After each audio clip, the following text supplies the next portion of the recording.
I really don't like that people like they personify money as if money was a person and it had a personality and it had character traits. It don't. Money does not. It's just going to make you have the ability to amplify because you have more financial resources to do more of the things that make you who you are. So work on you and then get the money so you can do more of the things that make you you, and that will ultimately allow you to be your fullest self. Welcome to the Journey to Launch podcast with your host, Jamila Souffrant. As a money expert who walks her talk, she helps brave journeyers like you get out of debt, save, invest, and build real wealth. Join her on the journey to launch to financial freedom in 5, 4, 3, 2, 1.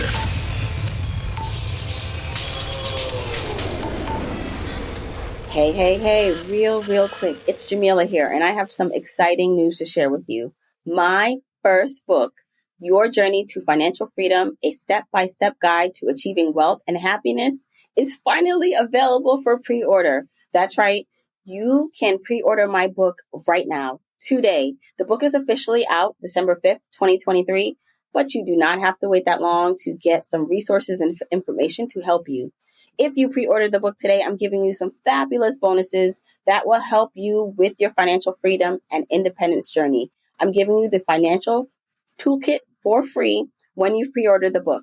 You'll get the debt payoff matrix workbook, the goal fuel worksheet, the financial goals workbook, and the retirement account questionnaire, my most effective and fave resources to share with you for free. Go to journeytolaunch.com/book to get your copy to pre-order that book today. Exciting news. We are giving away a copy of today's guest book. So if you want your chance to win a copy, go to journeytolaunch.com/win for more details. Also make sure you're following me at Journey to Launch on Instagram, Twitter, and Facebook to get the details. If you want the episode show notes for this episode, go to journeytolaunch.com or click the description of wherever you're listening to this episode. In the show notes, you'll get the transcribed version of the conversation, the links that we mentioned, and so much more. Also, whether you are an OG journeyer or brand new to the podcast, I've created a free jumpstart guide to help you on your financial freedom journey. It includes the top episodes to listen to, stages to go through to reach financial freedom, resources, and so much more. You can go to journeytolaunch.com/jumpstart to get your guide right now. Okay, let's hop into the episode. Hey journeyers, welcome to the Journey to Launch podcast. I have a special guest, Yanely Espinal. She is a Brooklyn-born ball of energy with an intimate knowledge of financial education, culture, and politics in America. She's on episode 176, by the way, and she talked about her amazing debt payoff story. She's known as Miss Be Helpful on the internet. She's a millennial financial educator, and she started her career as a teacher. Now she serves as the director of educational outreach at Next Gen Personal Finance. She's currently been on a political roller coaster ride across the country, convincing lawmakers to make personal finance a high school graduation requirement. Over the last 4 years, she's helped pass legislation that has required personal finance education in the following states: Florida, Michigan, Georgia, Rhode Island, North Carolina, and what's the other one, Yanely, you just said? Yes, early 2023, we just got Indiana. And she also is the author of a brand new book, Mind Your Money. Welcome back. Oh, and by the way, we went to the same middle school. Always have to shout that out. We did, yeah. Philippa Schuyler in Brooklyn. And so I'm excited to have you back on and talk about your projects and all the amazing work you've been up to.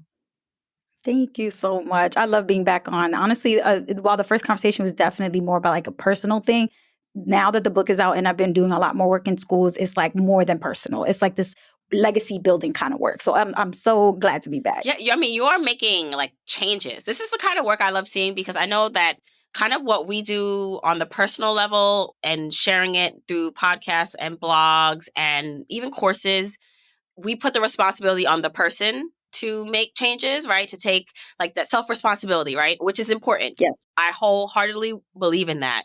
But then there is another side to this, right? There is change that needs to not just happen from the inside out and bottom up, but change that needs to happen from the top down, right? From the government in our systems. You're making and helping to make that change. So talk more about the work you've been doing with requiring personal finance to be a class in high school and what you've been seeing so far on your journey here.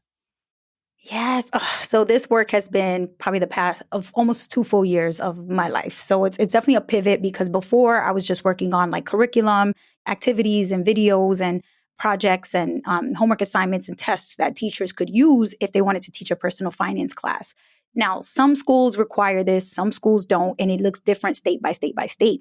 So within the past 2 years, what we've done is essentially created an affiliated organization called the NGPF Mission 2030 Fund that kind of like, it just puts a stake in the ground. It's like very clear, like we can't just keep waiting for the laws to change. We have to take an active role. And so to do that, we need to meet with senators and representatives in all of the states that don't already have a high school graduation requirement for personal finance, and find out which of these senators and representatives are serious about getting a bill introduced to require it.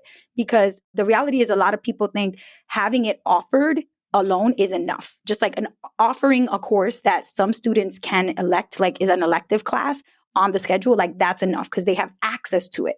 But at the organization, NGPF Mission 2030 Fund, is like, access is not enough. It's got to be guaranteed access, which means it's not just there. You are definitely going to take it before you graduate because it's a required class. So that's really the work we've been doing, is going state by state and saying, let's look at the research. Like, for example, in your state, about 70% of students are taking personal finance before they graduate. What about the other 30%? They just don't get it. What? They don't deserve it. They don't need it. Like, they need it and they deserve it just as well, as much as the 70% that are getting it. So why don't we make sure all kids are getting this class? It's a little bit of a challenge just because every state is different. So some states will be jumping on board to support, yes, we can get this done. Let's get everybody, all the leaders and all the politicians to work together to make it happen. In other states, it'll be like, oh, but there are some concerns. Then it kind of creates challenges because now you have to like convince everyone that even though there are going to be challenges, there's a greater good at the end. The light at the end of the tunnel, getting it done is going to do more good for more people than whatever the challenges that we might have to deal with would imply. Yeah. So what have you learned? I mean, you are in the ground, in the trenches. So not only have you taught this and created the curriculum, but now that you're implementing this and trying to make it law, you've seen what works with kids, teenagers at that. And it's hard to get teenagers to care. I mean, it's hard to get adults to care, even if it's impacting them. It's just there's bigger things in their lives they feel like they need to focus on, or they just want to ignore or not deal with it. So what have you seen that works with teenagers that can be applied to someone listening who wants to talk to their kid, or to themselves about learning how to apply personal finance to their life and having it succeed? Yeah, so we actually do collect a lot of data, because when you imagine walking into the room, talk to a senator or representative, they're busy. They got a lot of people coming, knocking at their door, calling them, tweeting at them, emailing them, telling them, this is the law, this is what the law should be, this is what I want to see happen. And they have to prioritize those requests and those issues from their constituencies to kind of figure out what they're really going to get done. They can't do everything. So in order for us to like make sure they prioritize what our financial education issue is, they have to see that it's data backed. The research shows that it is effective. So we actually do collect a lot of that research and gather it together. And one of the main studies that shows that it is effective, not just at actually helping students learn how money works and basic money management skills, but also changing their behavior. Because the biggest criticism that financial education industry has gotten for years is that even if the students get a 90% on their test, they don't change the behavior. The actual behaviors they're doing with money don't change.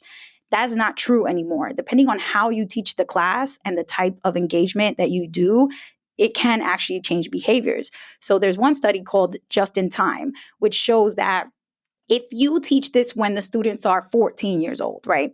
They're 14. They can't drive a car yet. They're not 16. They can't get a license.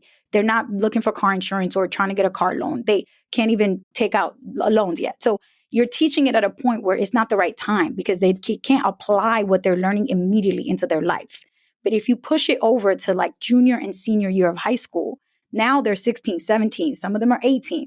They can definitely get a car, get a driver's license. They're going to have to shop around for car insurance or car loans to get the best rates. They need to understand that their credit score is going to matter.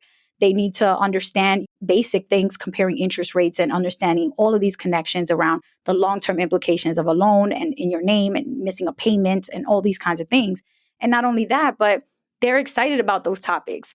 Another topic, like when you're a junior or senior, you're thinking about if you're going to go to college. So if you are, you're going to have to fill out your FAFSA. So why would you teach them how to fill out their FAFSA when they're freshmen? They're not going to do it until they're junior or senior. So really teaching these topics when it's just in time means like they are about to use it right away. So they're going to apply it immediately after the lesson ends, as opposed to having to just store it in the back of their minds and hold it for a few years. By the time they actually do it, they're going to be like, I forgot what we learned in that class 2 years ago because they didn't use it right away. Right. And the just in time, again, that works for, I think, everyone. Most people are like this. And I'm like this, right? Like if I don't need it, if it's like a business topic or something, I'm like, that's interesting, but it's not something I need right now. So I'm going to put it on the table. And I think that's how most people operate, is when they need the information, that's when it will help them most, or that's when they'll pay attention.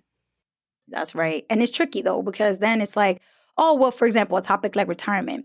You try to teach them about retirement. They're like, retirement, like that's for old people. And they're thinking that's so far away. So the way that you teach it is that if you don't start now, you will not be prepared for retirement. So really emphasizing what they need to do today in order for them to be okay later. Because if they think of this as a thing I'll worry about later, then already off the bat, you haven't prepared them to think about this properly. So it's also about the framing, the hook that you use, the types of stories that you tell so that your students are actually like at the edge of their seat and not like falling asleep snoring in the back of the class, because the reality is their attention span is getting shorter and shorter because of TikTok and Instagram and YouTube shorts. Like the way the internet is moving, it's like you have to get me in 30 seconds or I'm out.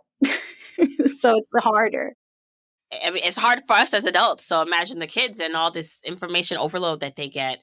I think it's really great to start the conversation, obviously, around money early. And because you just wonder when you think back, like, why wouldn't this be a required subject? Because not knowing about these things in high school and going into college and then getting into adulthood is how a lot of people get messed up, right? They taking out more student loans than they needed, mismanaging credit cards.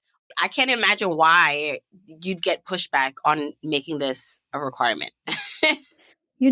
I'll tell you, it's different in every state. So, I mean, I think it's in general, the education system too, because I think a lot of people don't actually understand how the political system works and that some things are federal issues and some are local. So education is not a federal issue. If it was, it would be very easy for the president or anybody to just wave a magic wand and say, everyone, no matter where you live, you have to teach this class.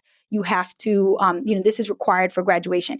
But education is a local issue, which means it's state by state by state. So in New York, for example, if in the state of New York, you could be learning one thing, and in the state of Massachusetts, you don't even learn that because the state decides what needs to get taught for high school graduation and what are requirements and what are not requirements, what are like more just like electives, or it could be offered, but it doesn't have to be taken.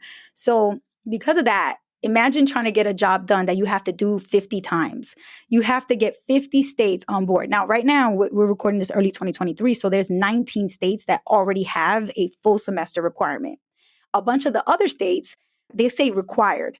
But when you look at the actual language of the bills or of the actual legislation, it says it's required to be incorporated into the curriculum. So that means that you could take a business class or like entrepreneurship class in high school, and 2 weeks of that class, they will show you about budgeting.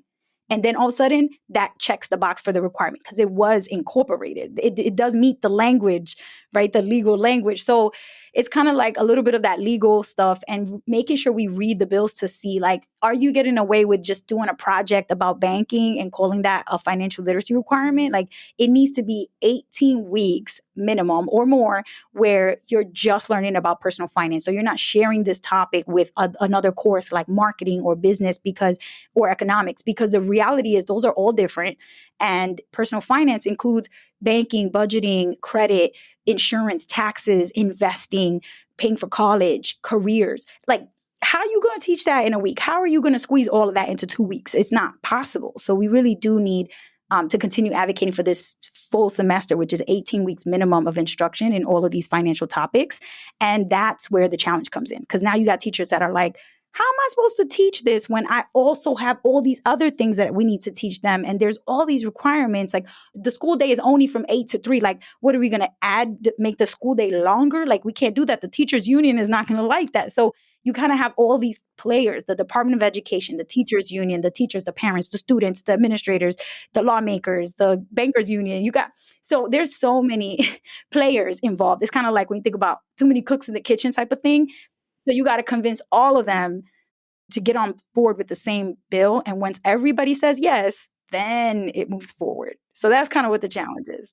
That makes sense. But then quite frankly, you have teachers. I mean, I'm sure they have to go through maybe a curriculum themselves to learn how to teach this. But I can imagine there are teachers, because I have a lot of teachers who listen and they're like, I don't even know. Like, I'm still working on my personal finance, right? And then now I'm expected to go teach this subject. So I think that there's probably a feeling they may have a gap in terms of what they feel like they can do and teach, because a lot of adults are struggling to understand this too. Oh, yeah. Not only are those struggling to understand it because they never learned it, but also because even if they did learn it, it's changing every single day. Like there are things that exist today when it comes to money that didn't exist 5 years ago, 10 years ago. So how are we supposed to keep up? That's the thing. So there's 5 things that we have put together on what we call the 5 principles of effective legislation, right? One of them is that it has to be junior, senior year, like we talked about, because it's just in time. The second thing is that it has to be a transition period. You can't just tell teachers tomorrow you have to start teaching this. It's required. Like they need time to plan, to learn, to prep. So you need to give a 2 or 3 year timeline before it actually goes into effect. So that's the second thing. The third thing is teacher professional development training. You need to have in the bill, in the law, like it needs to be written clearly how these teachers will be upskilled so they can actually be confident to teach the course and have the competence, the knowledge to teach it. So that includes them learning about things like crypto. If they don't understand that, when their kids raise their hand like, oh, miss, what about crypto? They're going to be like, I don't know what that is. Don't ask me about that. And then the students are like, man, this teacher don't even know what crypto is. How are they teaching me about money? So we have to get the basics of these newer topics, trendier topics like buy now, pay later and trading platforms and investing apps. Like teachers need to know about these things. Even simple things like Cash App and Venmo. Some teachers never heard of these things. And mind you, the students are using it left and right all day long. So we need to get everybody like on the same page in terms of 21st century relevant financial education. That's what's effective. You can't teach things that are outdated from like 10, even 5-10 years ago because it's not relevant. It's not relatable. The students are going to look at you like you are an alien because you're talking about something that's not realistic for them. So instead of balancing a checkbook, they don't got checkbooks. We need to be talking about how to reconcile your online bank or your mobile bank account. And so, and the more tools and technology that comes out, the more teachers have to keep learning. So it's kind of like some teachers even will say, this is a lot of work. Like I got to keep learning. And it's like, yes, but the more you do, like think about it, it's like on the job training. Like the more time goes on, you have to keep upskilling. You can't, otherwise your skills are going to be obsolete in every 5 or 10 years. So the bill has to include language around training teachers so that they're actually ready and knowledgeable to teach this class with confidence. And not only for the to teachers to teach it to the kids, I think the motivation, if I were a teacher and I knew there was a workshop for me to help me with my finances, when I get excited about it, when I see changes, then I'm excited to teach it to, my family and then my students. So I love that definitely is part of it. I want to talk a little bit about your journey from becoming with it in the classroom to transitioning to working for a company that helps build a curriculum to now what you're doing, right? Yeah. I know you talk a lot about this in your book, which we'll get into, but I love how you just bring a really raw and authentic perspective that a lot of people don't talk about, maybe just because they're unaware, to the conversation. So talk a little bit about merging that, like transitioning and making the transitions you made, and then like how money has played a role into those transitions. Actually, I think I love the framing of your question because that's actually how it happened. Like I left the classroom, I started working in financial education, nonprofit, and like started thinking about how to support teachers, right? I had just been a teacher, so I understood intimately what teachers need to do their job better. Especially being obsessed with personal finance in my own personal life, I could make the connections between teaching and personal finance. One of the things that happened right away was I noticed that there was a disconnect with how financial education was being taught. It's like a one-size-fits-all template. It's like, okay, this is how you're going to teach this in every classroom. And it can't be like that. You have to personalize it to the students that you're teaching, because in the Bronx, financial education is going to look very different from how it's going to look in Oklahoma, or how it's going to look in, Milwaukee, or how it's going to look in Palo Alto. Well, not to even, I'm not just interject because you just said something about cars. And when you were talking, like, kids like talking about cars and growing up in New York, right? Like, even though like there are a lot of cars here, it's not like a normal thing for like a teenager to have a car in New York City growing up in New York. Like, and so even that conversation or the goal is different, even though I'm sure they want one, they're so used to transportation and now Ubers and like getting on the bus that it's like for them, like that's a different conversation about what they're motivated by. Boom. And I love that you said that because, like, girl, I'm 33 years old. I ain't got no driver's license still to this day, which is very embarrassing. And I'm working on it, I promise. But it's just like, I never needed it growing up in New York City, man. Like, and that's the thing about my book. So, like, the connection that you were talking about with my experiences and then the stories, they can't be pulled apart. Like, I always tell people, it's like café con leche. It's like milk and coffee. Like, when you combine them, you can't take them apart again. And for me, that's how I felt about my personal stories and my experience growing up in an immigrant family in New York City, being below low income, like all of these things, I feel like they're missing from so many of the books and the podcasts and the resources that we're like, people like you and me, when we got into personal finance, we listened and took all that information in and read everything. You get so obsessed and you're like, I just want to learn more and more and more. But the piece that's missing is where you are missing from that whole narrative. Like, it's like, but they're not talking about any of the things that I lived growing up, So like the first page of my book, you're going to see a story about me screaming in the backyard about my mom going to a welfare appointment. And my sister got so mad at me. So when she called me in the house and she knocked me over the head and was like, are you stupid? Why are you telling everybody on the block real loud that mommy's on welfare? You're making everybody know like our business. And it's so funny because like, Bushwick, where Skylar is, like everybody was on welfare back in. We were all on government assistance. All the kids got free or reduced lunch. It was a Title I school, like, and almost all the schools in the neighborhood were the same way. So it was this interesting psychology around like, oh, we're ashamed of being poor, but like everybody, we all were in that struggle together. So what is it about money that and in our cultures that makes us come to America and immediately feel like there's this shame, there's this guilt, there's embarrassing, narrative around like talking about it. And so it dissuades us and we're convincing each other like we just don't talk about it. Act like you got it, but don't talk about it. And so I felt like we needed to just straight up name that and address that, in which I do in the first 2 chapters of my book, which is a lot about mindset and culture and my experiences growing up.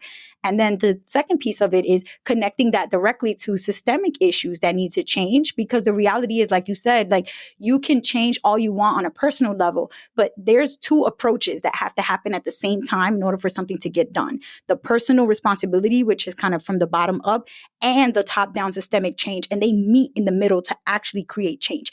If you're only doing one from top down and not expecting anyone to take personal responsibility, it ain't going to work. If you only expect people to take personal responsibility and not putting any support from the top down with systems in place, then it's not going to work. So I really think they both have to be happening at the same time. And that's what I wanted my book to do, to like be a fusion of these personal stories and personal finance, and really looking at it from a personal level, but also the systemic change that needs to happen, and highlighting both at the same time. It's beautiful that I love how you said you can't take apart the personal story and experience and then the financial education part or experience part of it, because you're totally right. When you talked about everyone maybe in the neighborhood, even though everyone's probably similar in terms of on government assistance and income levels, but they still are not talking about it. But yet still, there is a need. I talk about this too as I'm editing and finishing up my book, just the inequity and social implications of showing our wealth or showing that we are okay, in a country or in positions where you don't necessarily feel valued, and how, so you can just say, but you can't expect people to just listen when you say, don't buy that, you shouldn't want that luxury item.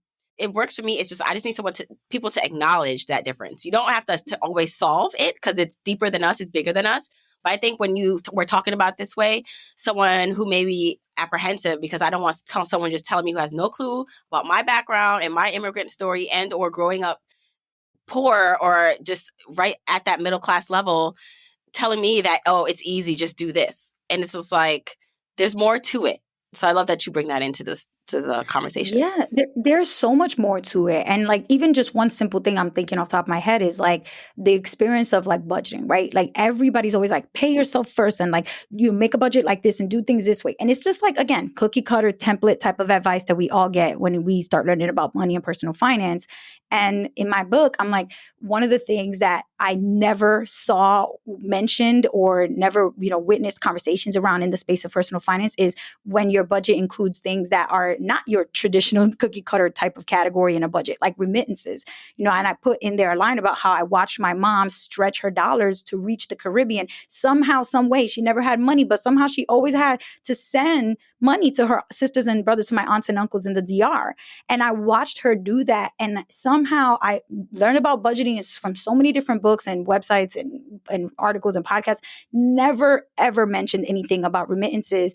And yet when you read the statistics, they're like, oh, communities of color and low-income communities, they don't fund 529 plans. They don't invest for their retirement. They're underprepared. And it's like, why? Because you weren't sending money to your native country and they were. So the 529 money that you put in every month into your kid's account, my mom was sending it to her sisters who live in the mountains of the Dominican Republic. Like you can't like do it all, right? And so I think I wanted to make sure I had a book that showed what the reasoning behind why some of those struggles, like why is it that my parents are underprepared? Sure, you can point your finger at them and blame them, but at the end of the day, it's more nuanced than that. And we got to give people credit for doing everything that they can with what they know, but ultimately being involved in a system that just doesn't really equip them to do it all. Right. Well, you defined remittance, and when you kept talking, I just want you to just define it just for anyone who's not familiar with what that means. Yeah, so I talk about that. The word was new to me. I mentioned in the book, like, I didn't know there was a word for this, but there's a whole word for it, which is the word remittances, which means that you are sending resources, generally going to be money, financial resources, to your native country when you're not originally from the US. So that would be a lot of immigrant communities who send money back to Jamaica, to Mexico, to Dominican Republic, to their families, because while they're living here as Americans, they came from a native country and still support the family that they have back there, whether that be their parents, their siblings, other kids they may have back there. So it's this constant, like having your right foot on one land and your left foot here in the US and constantly trying to financially be supporting your life here while also your family's life back home.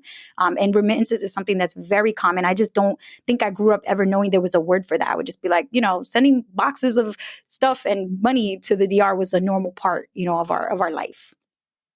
Yeah, well, I didn't know there was a word for it either until getting into the space and learning all the words that you begin to learn that you didn't know existed for the things we were already experiencing. Did you know I broke out the path to financial independence into what I call 5 journeyer stages? That's right. There are 5 stages that you have to travel through to reach complete financial independence. When you know your stage, you know what to focus on and how to move on to the next stage. I created a free 1-minute quiz to help you determine what stage you're in. After you take the quick quiz, you'll know where you are on your financial independence journey, the main thing you should focus on, plus you'll get a curated list of 10 Journey to Launch podcast episodes to listen to that will help you for your specific stage. Go to journeytolaunch.com/mystage right now to take the free quiz. That's journeytolaunch.com/mystage. So talk about someone who is experiencing that. I think who helps organize, probably makes a good amount of money compared to maybe some other family members. And there's probably a lot of people listening, because I imagine if you're listening to this podcast, you are that already, or you're striving. You're well on your way to being that because you're educating yourself and you're taking that personal responsibility part of things. But how do they balance, though, rising and making more and managing their money well so that they are okay, but then also not feeling like they're leaving their family behind, or creating boundaries that may be harsh, that they may not have done before, but they need to in order for them to succeed? Yes. I would tell you there are 2 things that made a drastic difference in my life and my ability to be able to help and mentally and financially be able to deal with it. Number 1 was making more money, and number 2 was therapy. So for me, I feel like when I felt the guilt and the shame and the embarrassment of not being able to like retire my parents at 29 years, when I was 29 years old, like that didn't feel good. Like I obviously want to be able to do that, but going to therapy and talking openly about like my situation and what my thoughts processes with all of this, like you realize that it's not realistic for you to put the weight of the world, the weight of your entire family on your shoulders, and that you can only do but so much. But you have to find out, what is that but so much? What is that? How much money is that? How much time is that? How many resources can you actually realistically offer? And be real with yourself about what it is. And then do that. Like go full into that. Be that, because that's what you can do. And you can only focus on your locus of control, what you can control, right? Which is limited. Let's be real. We can't control everything. So for me, it was being honest about what I can and cannot do. No, I cannot retire my parents. No, they can't come live with me. Like that's outside of what I'm comfortable with in my boundaries. But what I can do is put a line item in my budget every month to give my mom and dad some money and help them set up a budget. And honestly, I've even gotten to the point where I've taken over their finances completely, and I set up all their bills on auto pay, and I collect the money that they get from their Social Security benefits. My mom gets supplemental Social Security benefits, and the money that my siblings and I pull together, and then we give them their weekly allowance. And I set up online bank accounts for them. They got their first debit cards ever at the age of 60. My mom was 63 and my dad was 71. So me being a resource for them doesn't have to look like just me giving them, $1 million like that. I think we have to change the mindset around what does it look like to support your people? Because for me, that means showing up for them, helping them navigate financial decisions and choices, and honestly, online bill pay, which is something my parents couldn't set up for themselves, but has been a huge relief to them to know that they don't have to call up Con Edison to pay the electric bill. They don't have to call up. It just gets paid out of the account, and there's money in there because we've set it up in a way where money's constantly inflowing. Like these structures and systems can be a huge help and provide the stress relief that you want to provide with your family, even if you can't provide that with an envelope full of cash. So I think I had to change my mindset about what it looks like for me to help mommy and papi, and also to get others involved. I can't do it all alone, but thankfully I come from a big family. I have 8 brothers and sisters. So we all get on a Zoom call and we all organize, okay, what's going on right now? I think we're going to need to up the contributions this month because we need to do construction, or because something happened. And, we just have to openly talk about these things so that it doesn't have to be this weird, secretive, mysterious, negative thing. And that takes time. And I think that takes like working on it through, I would say, therapy, because that's what worked for me, but whatever works for you in terms of getting more comfortable talking openly about this stuff, which can be very much taboo and can be awkward to talk about, especially money with people that make different amounts and things. But I think the more you normalize it, the more you do it, the more it becomes like a positive and happy thing. Because like when I jump on Zoom with all my siblings and we throw up a spreadsheet with the budget, we're all smiling like, okay, like we're doing this for mommy and papi. Like we're taking the stress off of them. And that's the best gift you can give to your parents or to anybody in your life, is to take stress away from them when it comes to money. I love that. First of all, I'm impressed. As you said, 8 altogether. Yeah, 9 of us. I'm one of 9. So I have 4 brothers and 4 sisters plus me. So 9 altogether. And I'm sure, every siblings always have their things and their whatever, but I'm impressed that the 9 of you have come together to do this. Cause I feel like sometimes it's 2 people and they're not coming together and they're not able to do this. So how would you navigate in a situation where maybe a sibling is not participating, and not just because they don't have it, but because it's not a priority for them? How do you let go of that resentment or expectation from them? What would you do in a situation like that? Yeah, I mean, I'm going to be honest. Like, there's 9 of us. A couple of them are a little too young. One of my little brothers joined the military recently. And he, honestly, he's just getting started with his own adult life. So he can't really contribute like that much. And that's fine. Like, I think what I try to do is just like lead with empathy and like put myself in their situation. Okay, be their age, be in their situation. Now, I don't have children. So immediately I always have to think about my siblings that have kids. I'm like, first of all, I would not understand that they have to do so much for their kids that I don't have to worry about financially. So if they can't put in this month, or if they have to put in a little less, like I am going to give all the grace, because again, I'm using empathy to understand that their situation is extremely different from mine. And we all have very individual circumstances. So I think it's just really trying not to assume the worst about somebody who may not be putting in as much as you feel like they should be putting in, and just do you. Worry about you. What are you putting in? Are you doing the most that you can? And if you are, then that's it. Again, locus of control. I can't control somebody else, but I could definitely control what I'm doing. And if I feel like I'm not doing enough, where can I do more? And if it's not financially, maybe it's time or resources or a quick check-in, a phone call, right? Like, again, I'm just trying to figure out what I can do and not be so judgmental about what others are not doing or what they're doing. Actually, I put in a whole quote from Beyonce in 2020 for COVID. There was like a virtual graduation ceremony that YouTube put on. And Beyonce spoke. She was the keynote speaker for that convocation ceremony. And for the graduating class of 2020, she put in there, her words were, don't worry about what somebody else is doing, what they're not doing. Worry about you. You be it. You go do it.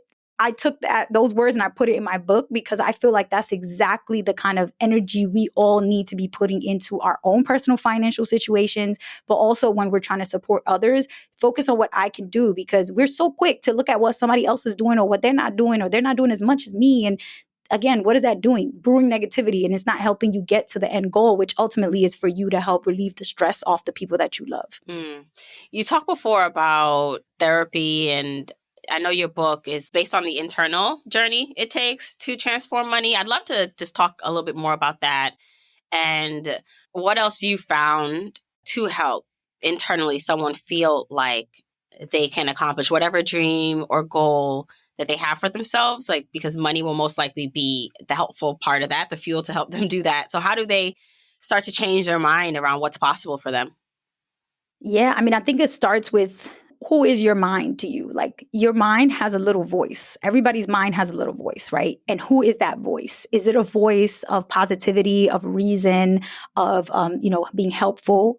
Or is it a voice of negativity and irrational, jumping to conclusions and being, snotty and manipulative and negative? Like, I think we have to first just be honest about the majority of my thoughts, that little voice in my brain. Like, is she a little angel on my right shoulder or a little devil on my left shoulder? Like, which one is it? Just name it and don't feel bad about it, because the reality is we're just doing an assessment right now. We're just trying to figure out, what are we hearing in our mind, right? Once you can name it, okay, I got a little devil on my left shoulder in my head and she's real nasty and mean. And every time I try to say I'm going to change, she's like, no, you're not. You're not going to change. Please, you're going to do the same thing you did yesterday because you know you ain't no good.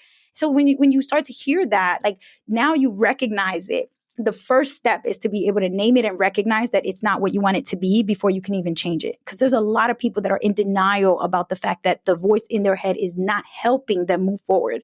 So I think therapy helped me acknowledge my thought patterns and just name when I was being negative, judgmental, especially when I was focusing on other people. Because I'm a Virgo, I'm a little bit of like a perfectionist, and which means I hold other people to high standards too. So I'm quick to like point at other people and judge. And therapy kind of helped me realize, like, you got to reel that in. That's not helping you or them. And just, checking myself when I feel like I'm having those thoughts. So first thing is identify that voice. And then the second thing is start trying to acknowledge when those thoughts happen so that you can create a new thought immediately after. Because if you have one negative thought and then you immediately recognize it was a negative thought, you can force yourself to think 3 positive thoughts immediately. It's like triple the positivity on purpose. And the more you start to do that, and at first it's weird, it's awkward, it's like cumbersome because you're like trying to pick your thoughts and then try to change them. And it's not natural. I'm going to tell you right now, it's not natural, but it's work. And if you do it, your brain, the little voice in your brain will literally change. It will be a new voice and you'll actually be able to like ignore the negative stuff, or it won't come up anymore. So I feel like for me, that was multiple years of a process of working on my own thoughts, especially with money, because I would tell myself like, oh, I'm not going to do this with money. And then later on, of course, I would do it anyway. And so I had to really get serious about, why am I doing this? Like, if I don't believe in myself and hold myself to a high standard, who's going to do that for me? Like, nobody's going to do that for me. So I have to really be that tough person on myself. And it can be tough love. It doesn't have to be tough and nasty, right? I think that's the key here. So when it comes to money, it's very much tied with your mental health. I think that your mental health is number one, because it's going to affect the way you think about everything, and especially infiltrate your thoughts when you're starting to plan around money or make changes to your financial habits. So I would say that's the key. And for me, one thing that helped me with that was just learning about behavioral finance, or behavioral economics is more accurate. Behavioral finance is like your psychology when you're investing money in the stock market. Behavioral economics is your thought process with all money decisions that you make: budgeting, taxes, saving, everything.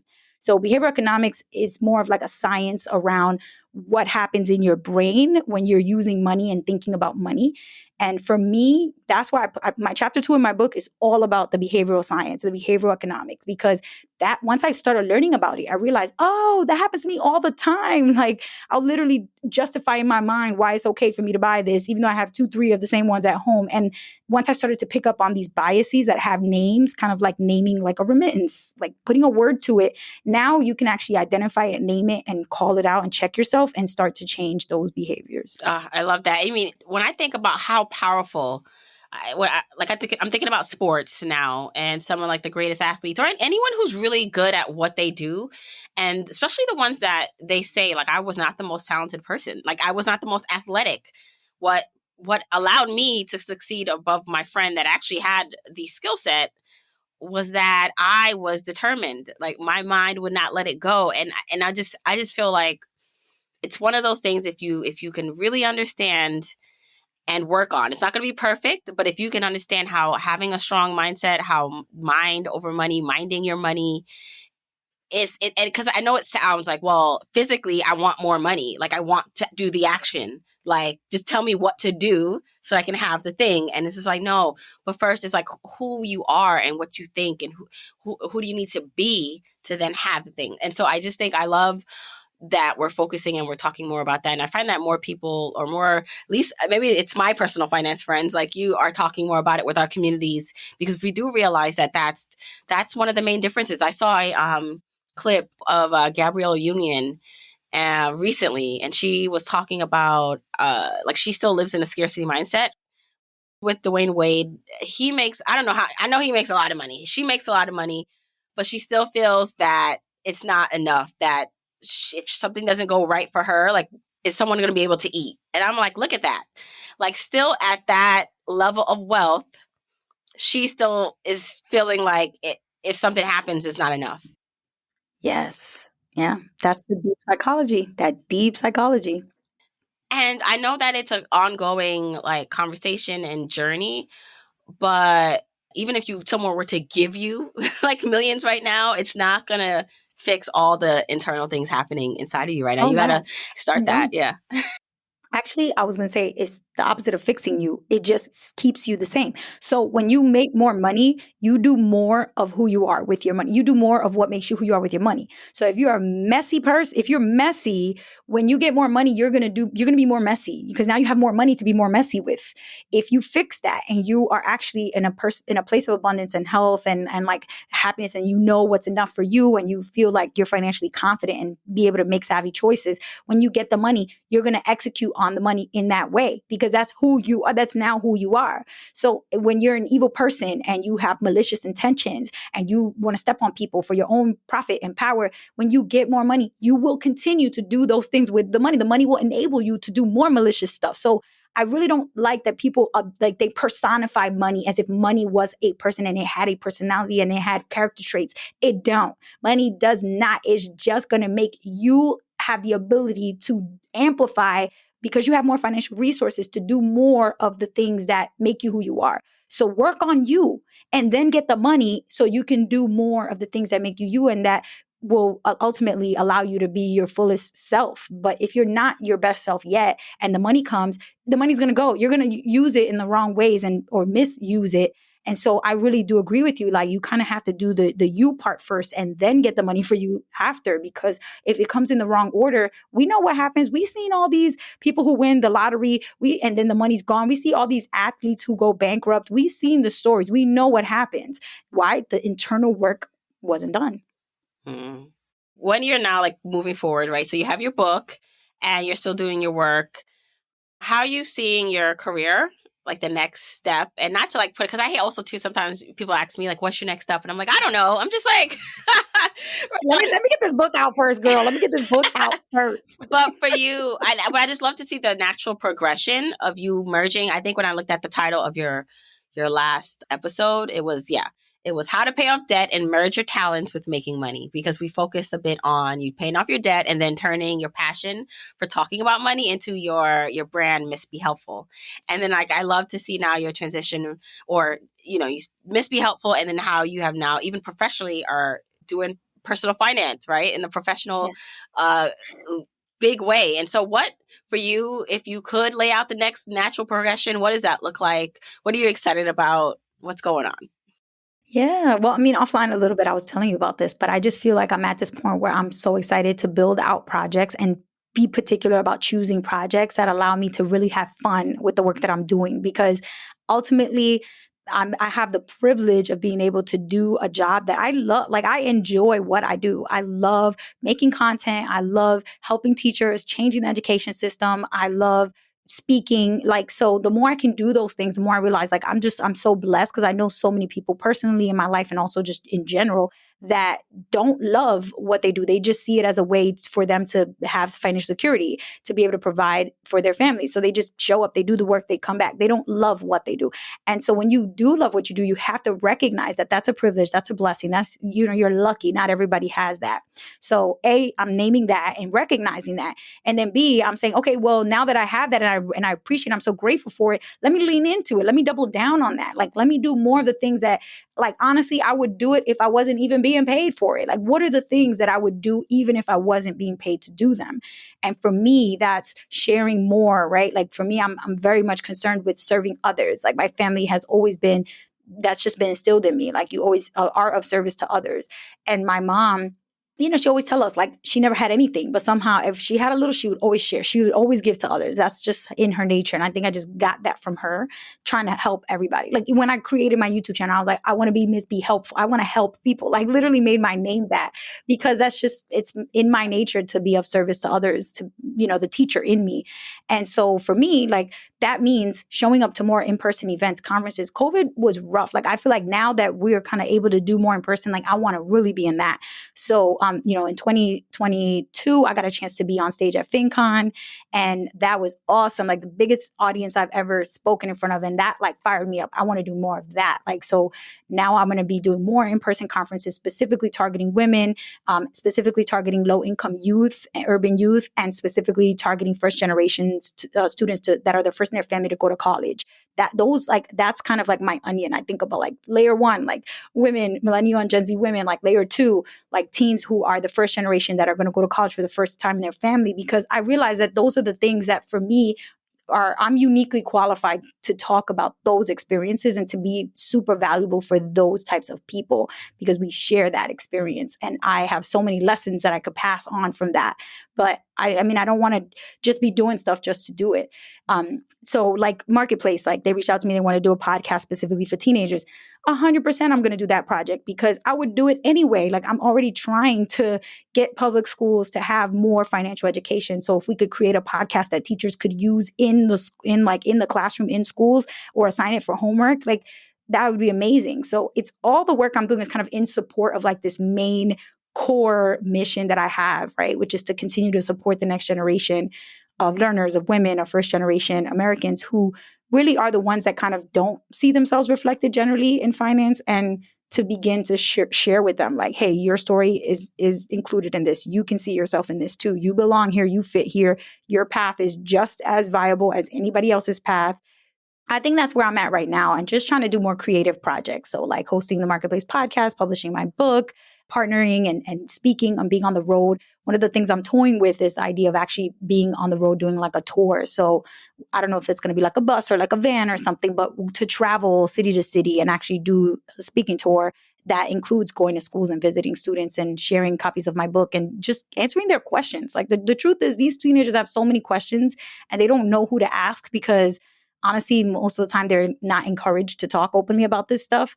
So I just love being able to go into a classroom and sit on a desk and be like, all right, ask me anything. Like, what do y'all want to know? And what they ask is so, like, they're so juicy. They have really good questions. They just, again, they don't know who they're supposed to ask. So they usually keep it to themselves. But when you show up and say, ask me anything, they do. They ask me everything and anything. And I love that. Like, that's where I feel like I'm doing the work I'm supposed to be doing, is like in those moments. Yeah. I mean, I'm smiling so hard because I feel like you are just a breathing example of someone who is following their unique path and who is really doing what they love. And so not only is it benefiting you, like, you have the resources now for yourself and your family, but it's helping other people. And the opportunities keep are coming to you and you're working for them, but they're coming to you. It's like, the meeting in that middle that we talked about. And I just love that for you. And I feel like it's just a great example for people to be yourself. Like, be yourself. When you talk the way you talk, you have the experiences that you may be embarrassed about, those little things that you're like, oh, I don't know if I should share that. And it's like, someone wants to hear that from you. Someone is dying to hear that little story that you think is annoying or embarrassing, or no one would care about, maybe something with your upbringing or having to share whatever. Share it. You just never know what can unfold from that. Yanely, please talk more about where people can find more about you and the book. And I also would love, so if someone is interested as a teacher listening or a student, like how they can get more information about your program into the school that they're in. Yes, let's do it. Okay, so first things first, you can buy Mind Your Money anywhere where they sell books. Amazon and Barnes & Noble definitely will have them. The book is out officially May 30th, 2023. So on or after that day, you can buy it just by searching Mind Your Money anywhere online. And secondly, you can go to my website if you want to just like get tabs from me, be kept up to date with like where I'm going and where I'm speaking and where I'll be visiting and projects that I'm doing. You could just sign up on missbehelpful.com, MISSBE helpful. And then you can follow me on social media, of course. That's the same name on all socials, Miss Be Helpful on every social media channel. And then if you're really interested in getting involved with financial education advocacy work, ngpf.org, Next Gen Personal Finance is what the acronym stands for. So ngpf.org is the website. They have a bill tracker on that website where you can actually see if there's active legislation in your state right now. If you want to testify, you can literally show up at the state capitol and speak to the education committee on the Senate side or on the representative on the House side. And you can tell them like, hey, my name is blank, blank, blank. I live in zip code, blah, blah, blah. I'm in your constituency. And this is what I think. I think this bill needs to be signed into law. I think everybody in this committee needs to vote yes, because this, and this. So your voice can be on public record as a person giving testimony, providing testimony in support of legislation to promote financial literacy and get it required in schools. It's just a little bit of a clunky process because sometimes they like decide to add it to the agenda like the day before. So you kind of have to be watching the bill and looking at how it's moving through the process and like just be ready like to pack a bag and go like any day. So it's kind of annoying because only certain people can actually, do that. But if you are willing and you want to keep track, we have a bill tracker on ngpf.org's website that will tell you every step of the bills along the process. And you can also download, we have like a whole advocacy toolkit. So if you're a teacher or a parent, and you know that your school doesn't require financial literacy for every student, you could download a free petition template and you can pass around a petition to your community, to your students in all your school, to the parents, to the teachers, and start a petition to get your school to require it, regardless if the state requires it or not yet. So there's different things you can do to advocate, like from a grassroots level, kind of working your way up. Because we're working from the top down, but we need everybody, like we said before, to kind of go bottom up too, and we meet in the middle with success. So definitely check out the advocacy toolkit. And then, of course, just, reach out to me if there's any questions about my work, about my book, about speaking, about education work. Like, I'm an open book on social media and also just, in general. I love talking about this stuff. So if you do have questions, don't be shy to reach out. And is there a curriculum that a teacher can download? Like if they want to teach something in their class, would they get it at the same website? Yes, I love this question because yes, the answer is yes. It's 100% free. So NGPF is a nonprofit. It's a 501c3 and there was a financial endowment put in place. So kind of like Harvard and Yale, they have their endowment funds, which they're never going to run out of money because they basically just spend a tiny percentage, which they earn in interest each year. That's how an endowment works. And that's how NGPF is funded. And it was created by our co-founder, Tim Ranzetta. So the money is always going to be there to make sure that you never have to pay for the lesson plans, for the curriculum, for any of the professional development for teachers. So if you're a teacher, you're listening right now, there's free training. I teach some of them. I teach investing, advanced investing, and cryptocurrency basics to teachers. I've taught thousands of teachers already in the past couple of years. And then you get a certification. It doesn't really it's not like an official like degree or anything, but it's just a way for you to say like, I've studied this topic and now I have the confidence and the knowledge to teach it. So you can take as many certifications with us as you want. They're all free. There's also some like on demands that you can do in pajamas in your bed with tea on a Sunday morning. That's like an hour of information about like what's buy now, pay later, what's an iBond, what's Robinhood. Like you can just learn little things like that to help you teach better. And all of this is for free on ngpf.org. Oh my gosh. I'm going to be linking all that in the show notes. And this is my last random question. This is really random for people listening, but I feel like you talked about this. You shared this online. So Do you still sleep in a hammock? Yes. Oh my gosh. Okay. So my boyfriend and we have an even bigger hammock. We have a double XL cotton Brazilian hammock. But I'll tell you the truth. When we moved to Miami, it kind of got a little harder to keep doing the hammock because when we lived in our old apartment, we actually put nails right into not nails, but like giant hooks right into the walls. And so the hammock hung from one wall to the other wall across our room. And I have it on a YouTube video if you ever want to see what the heck is she talking about. There's a YouTube video with my boyfriend and I where we show it, and it's so comfortable. But when we moved to Miami, the apartments are built like they're poured concrete. So it's not the same. You can't like put stuff into the walls. So we had to buy a hammock stand. And the hammock stand is like a giant metal U shape that you then hook the hammock into. And I'm not going to lie, it hangs different. So it hasn't been as comfortable for us. So we'll alternate like between like our little mattress and then like the hammock. I feel like I should have given a little preface, but yes, Yanely and her boyfriend, like they didn't have a bed before. They just sleep in a hammock. And I was just so perplexed and intrigued by when she said that. I remember you were like, wait, what? Come again? So now I'll have to link the video to the hammock video. I'll let you know which one it was. But in reality is like, actually it started happening because he was having back pain and he was like looking up on Reddit through every rabbit hole on the internet. And it said the best thing is two things. One is to lie down on the ground, like flat on the floor, or like those Japanese cots are like called like tatami mats where they're super thin so that your back you could get the spinal alignment and you will get rid of that back pain. But the second thing was a hammock. So we tried both of them. He got a tatami mattress and a hammock, and we ended up just liking the hammock better. It felt like taking a long nap in paradise, and so we just kept it. But these days we definitely go back and forth a bit more, and we have to figure out the comfort with that hammock because the way it hangs, it's not as comfortable as it used to be. I just love it. I love it. All right, well, Yanely, thank you so much again for coming back on the show. I know that this will be a blessing to someone, maybe everyone who listens. So thanks again. Thank you. So much fun. Oh, don't forget, we are giving away a copy of this week's guest book. So if you want your chance to win, go to journeytolaunch.com/win for more details, and make sure you're following me at Journey to Launch on Instagram, Twitter, and Facebook.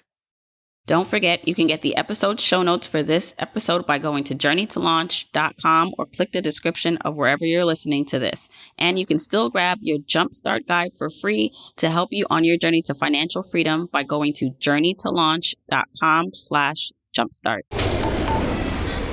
If you want to support me and the podcast and love the free content and information that you get here are 4 ways that you can support me and the show. 1, make sure you're subscribed to the podcast wherever you listen, whether that's Apple Podcasts, that purple app on your phone, your Android device, YouTube, Spotify, wherever it is that you happen to listen, just subscribe so you are not missing an episode. And if you're happening to listen to this in Apple Podcasts, rate, review, and subscribe there. I appreciate and read every single review. Number 2, follow me on my social media accounts. I'm at Journey to Launch on Facebook, Instagram, and Twitter, and I love interacting with journeyers there. 3, support and check out the sponsors of this show if you hear something that interests you. Sponsors are the main ways we keep the podcast lights on here, so show them some love for supporting your girl. 4, and last but not least, share this podcast with a friend or family member or coworker so that we can spread the message of Journey to Launch. All right, that's it. Until next week, keep on journeying, journeyers.